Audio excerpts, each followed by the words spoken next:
Hello and welcome at Book Lovers Companion. My name is Edith and right next to me is my lovely co-host, the chattering teacup. Hello. And here with us from warm and sandy Oman, Safa Shaqsy. Hello and welcome at Book Lovers Companion. Hello. Nice to be here with you. Nice to have you on. The last time we were in cold and snowy Canada and now we are in warmer pastures. Teacup, sound good? Really, you have warm with us there? Yeah, the last time we had Alexa Whitewolf on our show and it's rather cold and snowy. Still in Canada, yeah. Better here, but not as good. Maybe as on your end. Because we had... Yeah, it is. Yeah. Because we had April weather this week, didn't we, Teacup? Four seasons in one day. 4 seasons in one day, indeed. Snow, rain, wind, sun, everything. In 1 week. In one day. Wow. That's Vienna for you. Not usually, but Not usually. we had a special week. Oh, yes. Weather-wise. Weather-wise, it was interesting, to say the least. So, Safa, you are a very prolific writer as far as we can tell. Because, Thank you. Yes, your books also span quite different genres. From paranormal to horror, romance, sci-fi to young adult. Yes. How come? Because I have very imaginative ideas. And every few weeks I get a new idea. So I typed it down, the ideas into my email and send it to myself. So I have a lot of ideas. That's why I have a lot of books out. Ah, okay. And what is your favorite genre from all the ones I've mentioned? I really like romance. Ah, okay. Yes, now I'm focusing on romance books. Ah, okay. Contemporary romance or also historic? It's a contemporary romance. The recent time. Okay. And you mentioned before we started the recording your new book, which will be out next year? Yes, on February 14th. And it's called How We Used to Be. What can you tell us about this new book that is coming? There are many tropes in this book. It's enemies to lovers because she's a writer, aspiring writer who wants to be published by a big publisher. So she sent her manuscript to an editor who she hates because he said her book was bad. So she sent him a mean email by accident. So the hate started from there. Okay. Then after a while, they start to love each other and, get to know each other better. Okay. And where is this book set? In California. Ah, warm California. Yes. Warm and sunny California, indeed. And for which age group have you intended this book? It's mostly for new adults from 18 to 25 years old. Is this... Oh, sorry, Teacup. Just wondering, where's the difference or difficulty in writing for, as I said, 18 to 24-year-olds compared to younger, like teenagers? Actually, younger is more difficult because you don't have any freedom to write anything you want. But for the adult age, you can write anything you want. You can experiment with your writing and characters. And what would you say was your most daring experiment with your characters? My last book, The Fourth Reason. Seriously, it was like the most daring book I ever wrote. Why? Why was it the most daring one? Because it was me writing about mental illness because it was very important. I was researching since 2019 for this book and started writing in 2022. Finished it in a few months. I'm also in the community of people who have mental illness. So that was very important to me to publish this book for the community. And you, one of your characters in your book, The Fourth Reason, Amal, she is she's a paranoid schizophrenic. And what was the hardest part for you to write in regarding her illness? Well, the hardest part was writing about the illness and how she was dealing with the illness every day. It was very hard for me to write. And just in a short explanation, what exactly is schizophrenia? Because she has a DNA that will appear later in her life, but it is triggered by in a bad environment she was in, like the abuse and such. And would you say that dealing with mental health or mental illness, it is also important to have the support of your family and friends? Yes, absolutely important to have support. Because mostly people who have mental illness who are the victims, not the other way around. Yeah. And what would you say, should people who have an, let's say, relative, be it sister, son, or I don't know, partner who has a mental illness, what is important for them to realize? Realize that there is help. They should seek help anytime soon.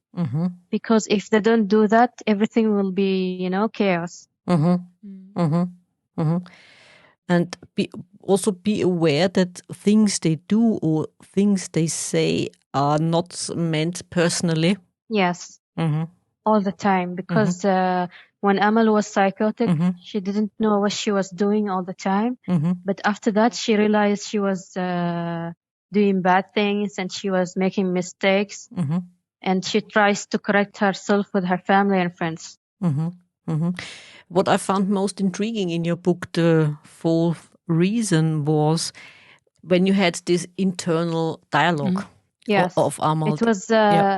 It was in her brain, like small demons who talk to her every day, tell her to do stuff, even bad stuff. So she was fighting those demons inside her head every time. It was very difficult for her.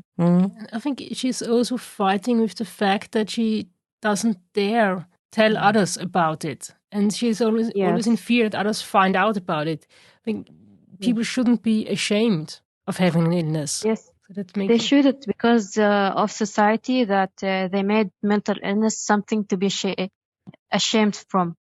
And that's why people hide their mental illness and any illness in general.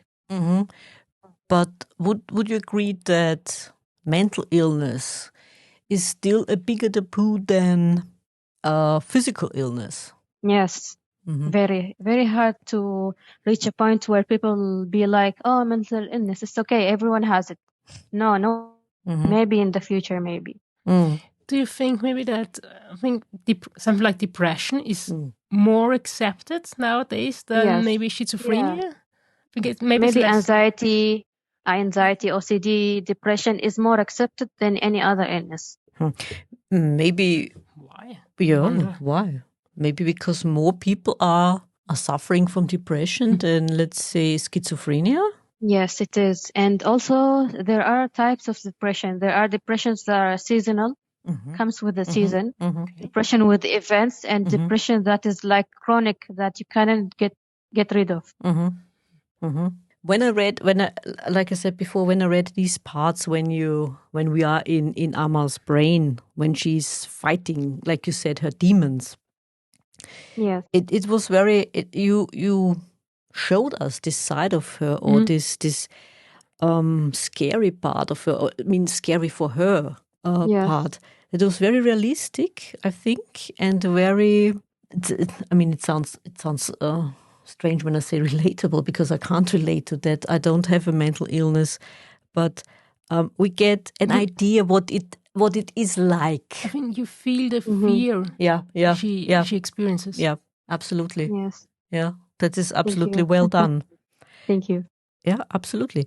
And you also set it this story in the United States, in New York. Yes. May I ask why this setting? Well, I like New York, and because there are many scenes that can be written in the book that can, enhance the book. Very beautiful scenes, love scenes. So that's why I chose New York, especially the train tracks in New York with the beautiful flowers and trees. Yeah. And why did you choose for your new book, California? I just went to Google and researched about the the locations in America, and I thought, California is a good place to start my story. Interesting. California, here I come. And may I also ask, I mean, you said you're now focusing on romance? Yes. Contemporary romance, mostly for, I suppose, mostly for young adults, although the age group of 18 to 24. Yes. Yeah. What about your other paranormal and horror stories? What was the appeal of them, writing them? It was like in 2019, maybe, or 18, that I started writing paranormal because I really was passionate about paranormal activities and vampire movies. And I started writing this story and finished it in 3 weeks and published it. Then after 1 or 2 years, I changed it to another title and another cover. It's called Thirst. Why vampires? Just because of the movies? Were they an inspiration for you? Yes, and also the content, because I really loved vampires back then. But now I don't think I'm into romance now. Ah, okay. You could write a vampire romance. Yes, maybe. Yes. Why? I mean, stupid question maybe, but why? What is it about vampires? I mean, don't get me wrong. I love a good vampire movie. I love a good vampire story. But what is it about vampires for you? I think there was a boom between 2010 and 2015 for the vampire movies and books. So that continued for several years, but now it's dying down because there are so many books about vampires. There's so many, not many unique stories about vampires now. So not many people are buying vampire books. Strange, isn't it? I think things have always come in waves. Ah, yes. At one point they sell very good, then it dies down, and then they are out again. of fashion at the moment, probably. Might be, yeah. And you mentioned research. Yes. How much research did you have to do to make your books? Also, the fourth reason for you to be satisfied with what you want to put into it. How much research was necessary?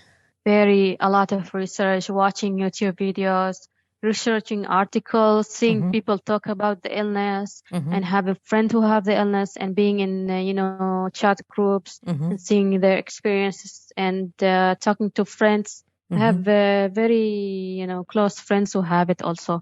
So I told them that I have this book idea, I want to write it. And I was always in the book Facebook group. And I see the post of them saying what happens in their days. And after a few years, I got the courage to start writing the book. And did they read it? And what was their feedback?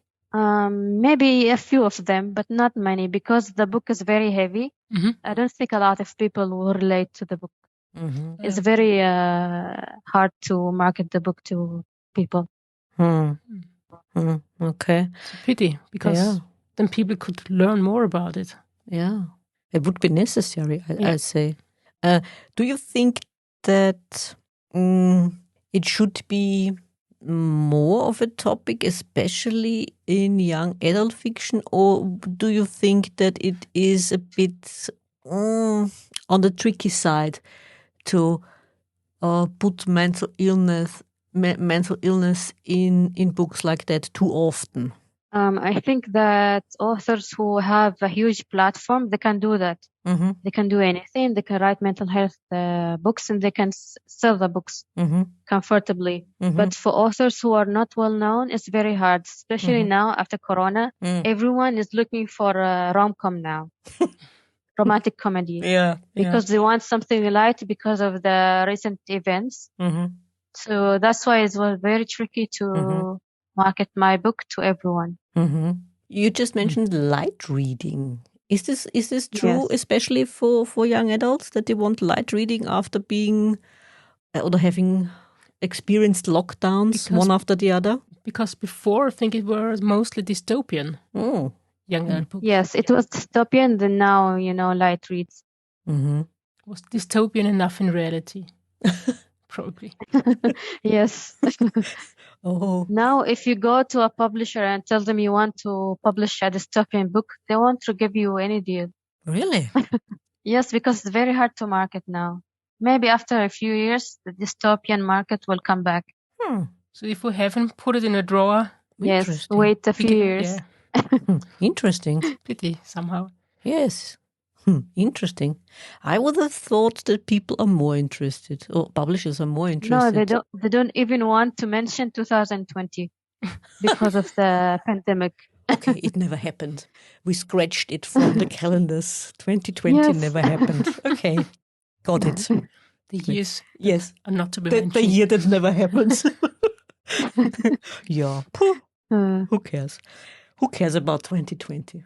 And let's be honest, 2020 wasn't even the worst. Low point. Yeah, wasn't even the lowest point. After that. Yes. Yeah, anyway, who knows, maybe.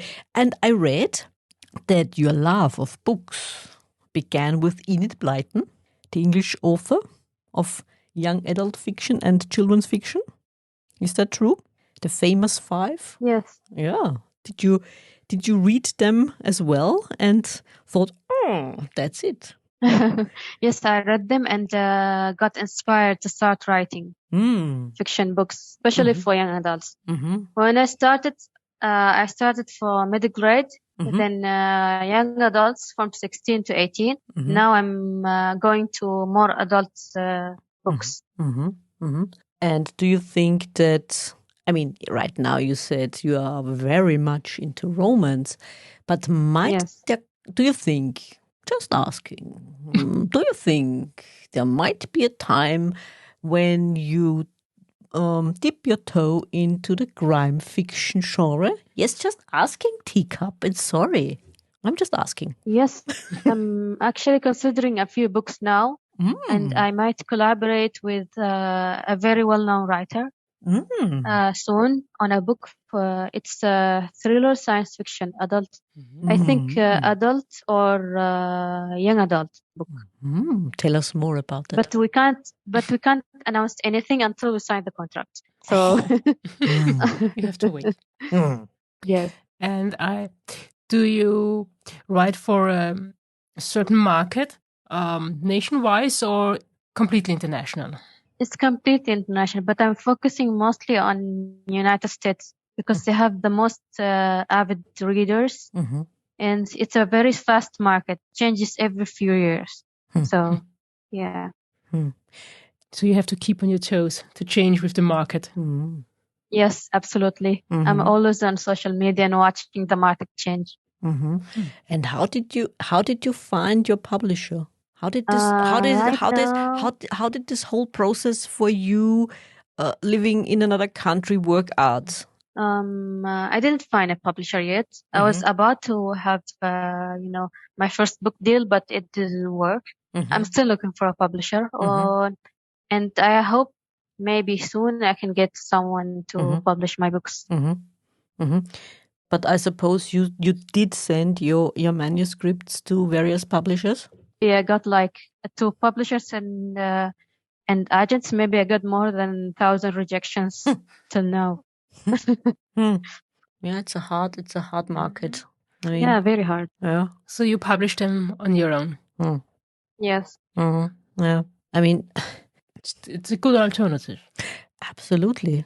I mean, Amazon is, as much as we might despise Amazon, it's still yes. Everyone orders from Amazon. Everyone despises Amazon. Everyone loves Amazon. It's a love-hate relationship, I suppose.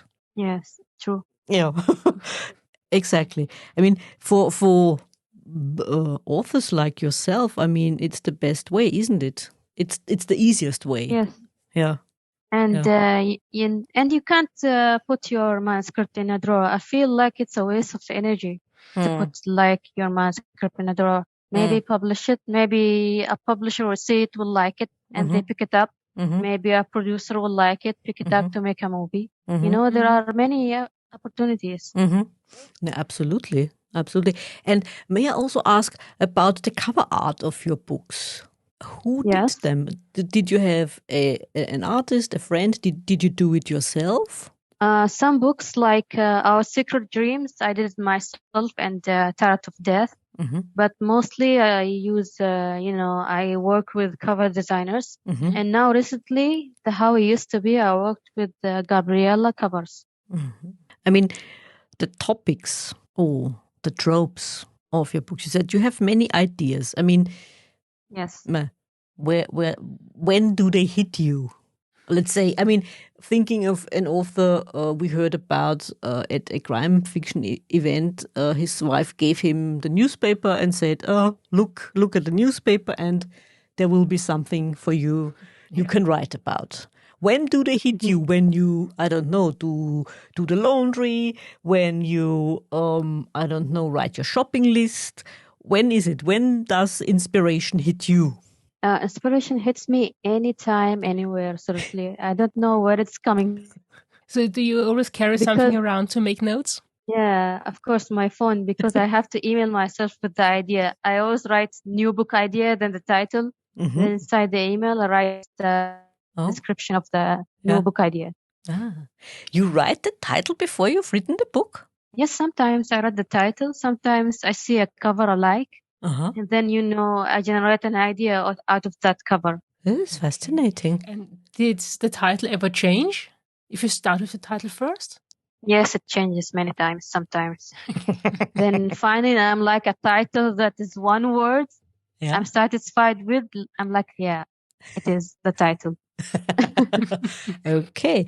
And given the fact that you have written lots of books since you started out as an author, what would you say was the biggest surprise coming from one of your characters? The biggest surprise, let me see. Now the biggest surprise, I was writing my book How It Used to Be, because it's on pre-order now. I'm still writing the book. And my character Lydia did something really bad. Like she broke up with her friend on like the second chapter. It was unexpected. And I already outlined the book and everything was fine. Then suddenly it happened. Yeah, it does. It does. Sometimes it does. And sometimes authors say that their characters, when they write, they have this strange experience that the characters look over the shoulder and tell them, for example, no. I'm not going to do that. Yes, forget about it. Does that happen? Yes. I just see like my characters like in the movie. When you see the movie, I see them in my head, inside my head. I can see a full movie, what's happening, what's doing, what they're doing, what they're talking about. And are you that kind of writer? I mean, I can absolutely relate to that. Are you the kind of writer who gets the feeling that if you can't see it in your head, it's not right? Yes, absolutely. I feel like you have to feel and see in your head and hear the conversation. And also not any conversation. It has to fit every character, the conversation. For example, if someone said, hey, you must know if that character says hey every time or says hello. It fits the character and their personality. Yeah, absolutely. I can relate to that. Absolutely. And I mean, a big thing you mentioned, the pandemic, Corona, and how difficult it is, or it was. And we got a new way of communicating with each other. For you, as a writer who sets her books in a different country and in a genre that is constantly changing, let's put it that way. do you have the support of a writing community where you can exchange ideas and so on? Yes, I have like a writing community on Facebook and Twitter mostly. But very much on Facebook, because if I have something I don't know, I just post, a question and they all answer what they know about the subject. It's very important to have a writers community around you, because other than that, you will feel alone. And as you mentioned, you always on social media to be aware of the changing trends. How much time does that consume, just being in the know? How much time I spend in social media, you mean? To promote your and also books. to see how the trends are going. I just go on social media and, I'm following a lot of authors, and sometimes one editor or publisher will say, oh, now we can't accept science fiction because no one reads science fiction. So that's how I know. Okay. I mean, yeah, that's what we said before. I mean, fashion. At the moment, if you want to buy a blue pullover or sweater or jumper and blue is not the color that's fashionable, you won't get one. That's true. Yes. Yeah. And I don't know if it developed over time or if it has always been that way, that books or topics are in fashion too, apparently. Yeah, and out of fashion. Yes. It seems that way. Do you think authors should follow the trend then? I mean, you said before, if you're a published author, it's easier for you to not follow the trend. But for an aspiring or a newcomer? If an aspiring author wants to be traditionally published, they should follow the trend.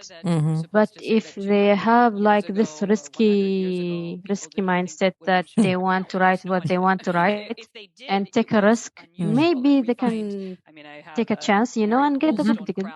But if you're like self-published author, you can't, follow the trends. You can do whatever you want. You don't have to follow anyone. Yeah, but on the other hand, I mean,